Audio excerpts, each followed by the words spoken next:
So we have to fight.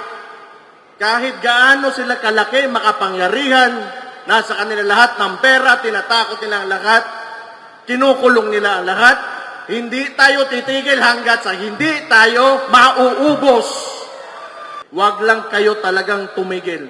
Keep on pushing. We are getting there and we are winning.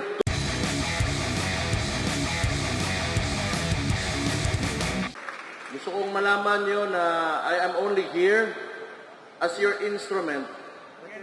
I am not here for personal ambition. I am here to make this country work. Masyado nang mataas yung masyado nang maraming nangyari. The core objective of, one of the core objectives of PDP Laban is what? It is federalism. We have to remember this because we believe that in a federal system of government, we will be able to govern ourselves kung paano natin talaga gusto yung direksyon ng ating bansa. Look now, in a unitary system of government, anong nangyayari sa atin? We are paying our taxes. Saan napupunta ang mga buwis natin?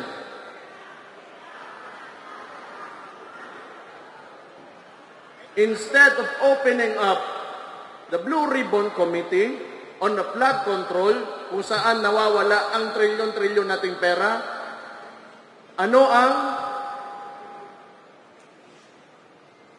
priority ng administration ngayon? Yung impeachment ng Vice President. Because we all know, pag hindi nila matatanggal ang Vice President ngayon,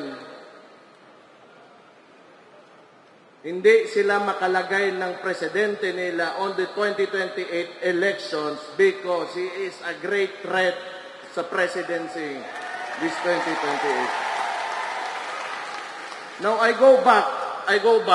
Tingnan nyo, the unitary system of government, presidential one.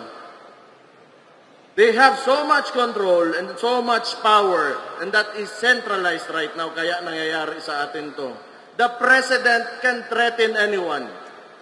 Tingnan nyo, walang natitira. Dalawa nating senador, isa nating senador, kinulong nila. Our guest candidate during the midterm elections, Rodante Marcoleta, just because he wants to open the Blue Ribbon Committee on Flood Control, anong ginawa sa kanya? Do we even have freedom at all at this point dito sa bansa natin?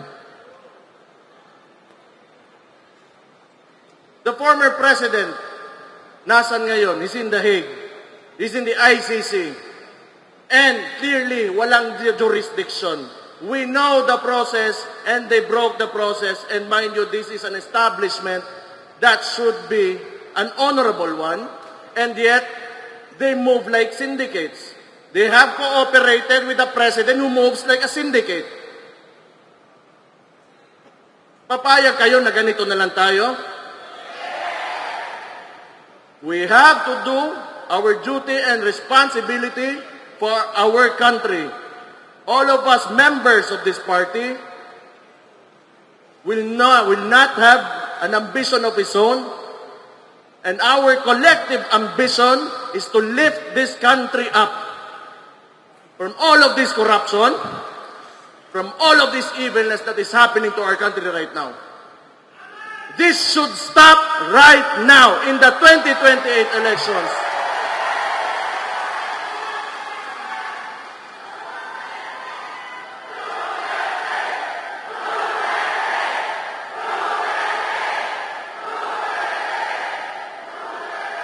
Tama na. Okay na to.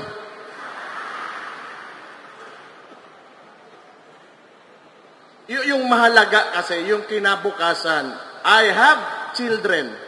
You have children. You have grandchildren. What kind of future do you want for these kids? A worst one that we have now, or a better one? So we have to fight. Kahit gaano sila kalaki, makapangyarihan, nasa kanila lahat ng pera, tinatakot nila ang lahat, kinukulong nila ang lahat, hindi tayo titigil hanggat sa hindi tayo mauubos. Pero mauna muna kayo ha, ako na last kulong.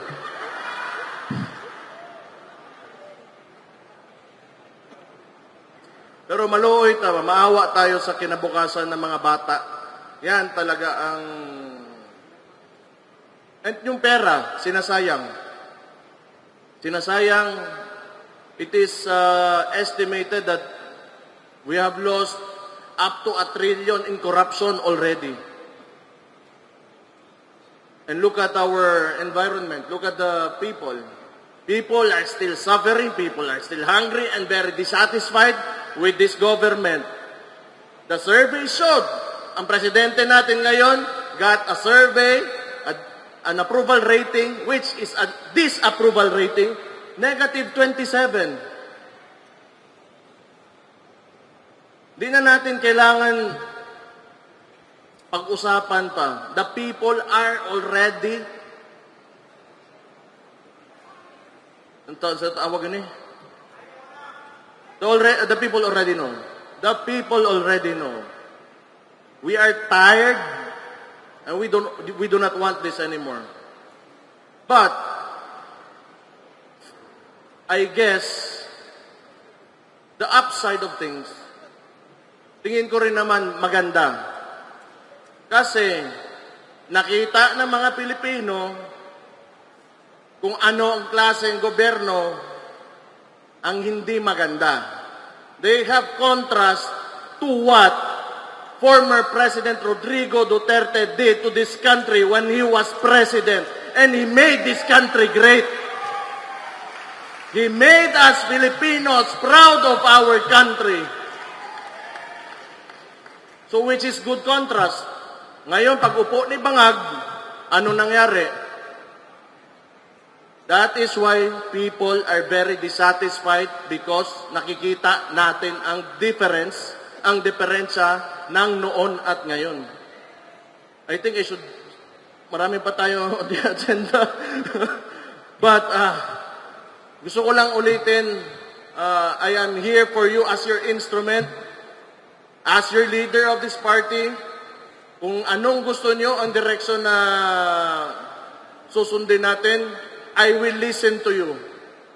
Kung tingin nyo ano ikakabuti para sa ating partido, ikakabuti ng ating bansa, ikakabuti sa atin, ng mga sarili natin at sa mga pamilya natin, I will listen to you. This should be a collective effort. Lahat tayo magkaisa. I really value unity. Kailangan natin magkaisa. Kung may problema, may kailangan kayong ipaabot sa akin as president of this party, let me know. Then my ears are open and they're ready and I am very willing to listen to you. All the members, galing sa pinakababa hanggang sa akin sa pinakataas. Thank you so much for your trust again and confidence in me. Maraming salamat. Mabuhay kayo. And soon, kita-kita tayo. Wag lang kayo talagang tumigil. Keep on pushing. We are getting there and we are winning. Congratulations. Ug maayong hapon. Magandang hapon sa inyong lahat.